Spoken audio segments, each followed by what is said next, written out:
വളരെ സന്തോഷകരമായ ഒരു വാർത്ത നിങ്ങളുമായി പങ്കിടുന്നതിന് വേണ്ടിയാണ് മുഖ്യമായും ഞങ്ങളിങ്ങനെ ഒരു പ്രസ് കോൺഫറൻസ് വെച്ചത്. അരിയിൽ അബ്ദുൽ ഷുക്കൂറിൻ്റെ വധവുമായി ബന്ധപ്പെട്ട് കൊച്ചിയിലെ CBI കോടതിയിൽ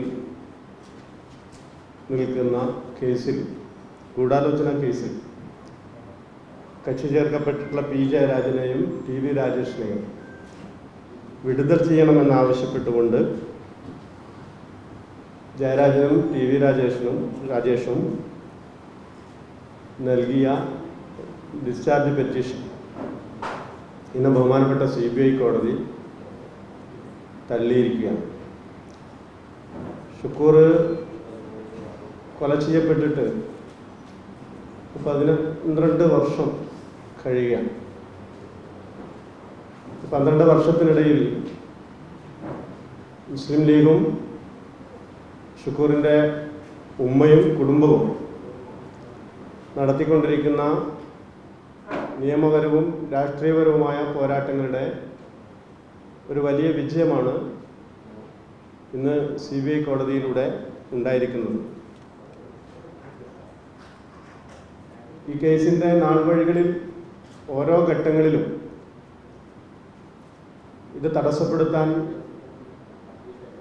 ജയരാജനും രാജേഷും CPM-ഉം നടത്തിയിട്ടുള്ള ശ്രമങ്ങളൊക്കെ നമുക്കെല്ലാവർക്കും അറിയാവുന്നതാണ്.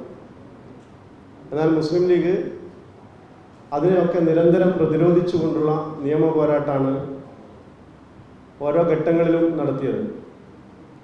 മുസ്ലിം ലീഗിൻ്റെ അഭിമതനായിട്ടുള്ള സംസ്ഥാന പ്രസിഡന്റ് പാണക്കാട് സെയ്ദ് സാദിഖ് അലി ശിഹാബ് തങ്ങളും പാർട്ടിയുടെ ദേശീയ ജനറൽ സെക്രട്ടറി PK കുഞ്ഞാലിക്കുട്ടി സാഹിബും അതുപോലെ തന്നെ സംസ്ഥാന ജനറൽ സെക്രട്ടറി PMA സലാം സാഹിബും ഉൾപ്പെടെയുള്ള പാർട്ടിയുടെ സംസ്ഥാന നേതൃത്വത്തിൻ്റെ നിരീക്ഷണത്തിലും മേൽനോട്ടത്തിലും കണ്ണൂർ ജില്ലാ മുസ്ലിം ലീഗ് കമ്മിറ്റി കൂടി ഇക്കാര്യത്തിൽ നിതാന്തമായിട്ടുള്ള ജാഗ്രത പുലർത്തുകയും ഇതിൻ്റെ കേസിൻ്റെ ഓരോ ഘട്ടങ്ങളിലും അത് തടസ്സപ്പെടുത്താനുള്ള ശ്രമങ്ങളെ സുപ്രീം കോടതിയിലടക്കം മുസ്ലിം ലീഗ് പ്രതിരോധിക്കുകയും ചെയ്തു.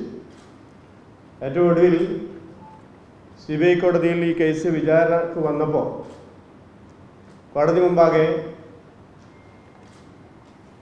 ഉള്ള തെളിവുകളുടെ അടിസ്ഥാനത്തിൽ ആണ് അവരുടെ ഡിസ്ചാർജ് പെറ്റീഷൻ തള്ളിയത്.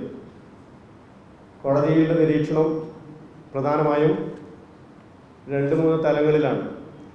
ഒന്ന്, ഗൂഢാലോചന നടന്നു എന്ന് പറയുന്ന പ്ലേസ് ഓഫ് ഒക്കറൻസ്. ഒന്ന്, തളിപ്പറമ്പ് സഹകരണ ആശുപത്രിയിലാണ്.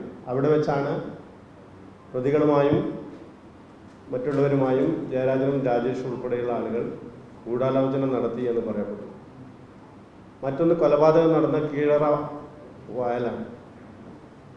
ഇവിടങ്ങളിലൊക്കെ ഗൂഢാലോചനക്ക് ആധാരമായിട്ടുള്ള പ്രധാനപ്പെട്ട കാര്യങ്ങൾ ഉണ്ട് എന്ന് CBIയുടെ വക്കീലും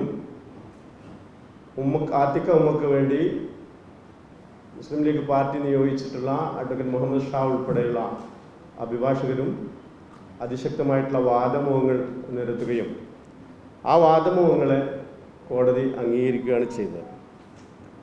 ഗൂഢാലോചനയിൽ ജയരാജനും രാജേഷിനും പങ്കില്ല എന്ന് വരുത്തി തീർത്ത് കുറ്റം മറ്റ് പ്രതികളുടെ മേൽ കെട്ടിവെക്കുന്നതിന് വേണ്ടിയുള്ള ഒരു ശ്രമം കൂടി ഇതിൻ്റെ വിചാരണ വേളയിൽ ഇവർ നടത്തി എന്നുള്ളതാണ് ഏറ്റവും പ്രധാനപ്പെട്ട ഒരു കാര്യം.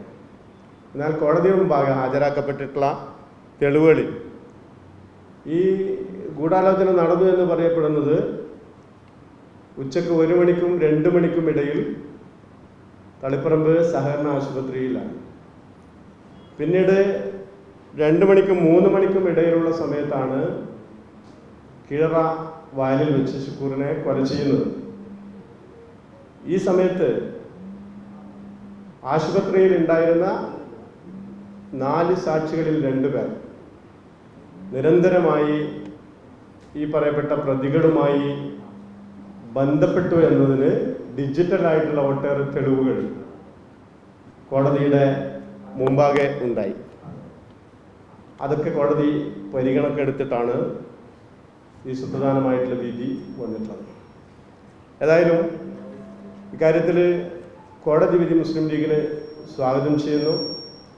നിയമപരമായിട്ടുള്ള പോരാട്ടം, ഇതിൽ പ്രതികളായിട്ടുള്ള കുറ്റവാളികളായിട്ടുള്ള ആളുകൾക്ക് ശിക്ഷ ഉറപ്പാക്കുന്നതിനും അതുപോലെ തന്നെ ഷുക്കൂറിനും ഷുക്കൂറിൻ്റെ കുടുംബത്തിനും നീതി ലഭ്യമാക്കുന്നതിനും വേണ്ടിയുള്ള അതിശക്തമായിട്ടുള്ള പോരാട്ടം മുസ്ലിം ലീഗ് തുടരുക തന്നെ ചെയ്യും. മേലിൽ ഒരാൾക്കും ഇത്തരത്തിൽ മൃഗീയമായിട്ടുള്ള ഒരു കൊലപാതകത്തിന് നമുക്കാർക്കും സാക്ഷികളാകേണ്ടി വരികയോ അല്ലെങ്കിൽ അതിന് അനുഭവസ്ഥരാകേണ്ടി വരികയോ ചെയ്യാത്ത വിധത്തിൽ ഈ പൊളിറ്റിക്കൽ ക്രിമിനലുകളെ സമൂഹ മധ്യത്തിൽ നിന്ന് തന്നെ ഒറ്റപ്പെടുത്തുന്നതിന് വേണ്ടിയുള്ള രാഷ്ട്രീയപരമായിട്ടുള്ള പോരാട്ടം അനിവാര്യമാണ്. നിയമപരമായിട്ടുള്ള പോരാട്ടം അനിവാര്യമാണ്. അതിലേക്കുള്ള ശക്തമായിട്ടുള്ള ഒരു ചുവടുവെപ്പാണ് ഇന്ന് CBI കോടതി നടത്തിയിട്ടുള്ളത്. രണ്ടാമത്തെ ഒരു വിഷയം പി ജയരാജനുമായി ബന്ധപ്പെട്ടുള്ളത് തന്നെയാണ്. കഴിഞ്ഞ കുറച്ച് ദിവസങ്ങളായി പൊളിറ്റിക്കൽ ഇസ്ലാം എന്ന പേരിൽ ഇല്ലാത്തൊരു സംജയിലൂടെ തൻ്റെ വ്യക്തിപരമായിട്ടുള്ള താല്പര്യം നേടിയെടുക്കുന്നതിനും തന്നിലൂടെ രാഷ്ട്രീയ അജണ്ട നടപ്പിലാക്കുന്നതിന് വേണ്ടിയുള്ള വളരെ കുൽസിതമായിട്ടുള്ള ചില ശ്രമങ്ങൾ ശ്രീ പി ജയരാജൻ നടത്തിക്കൊണ്ടിരിക്കുകയാണ്.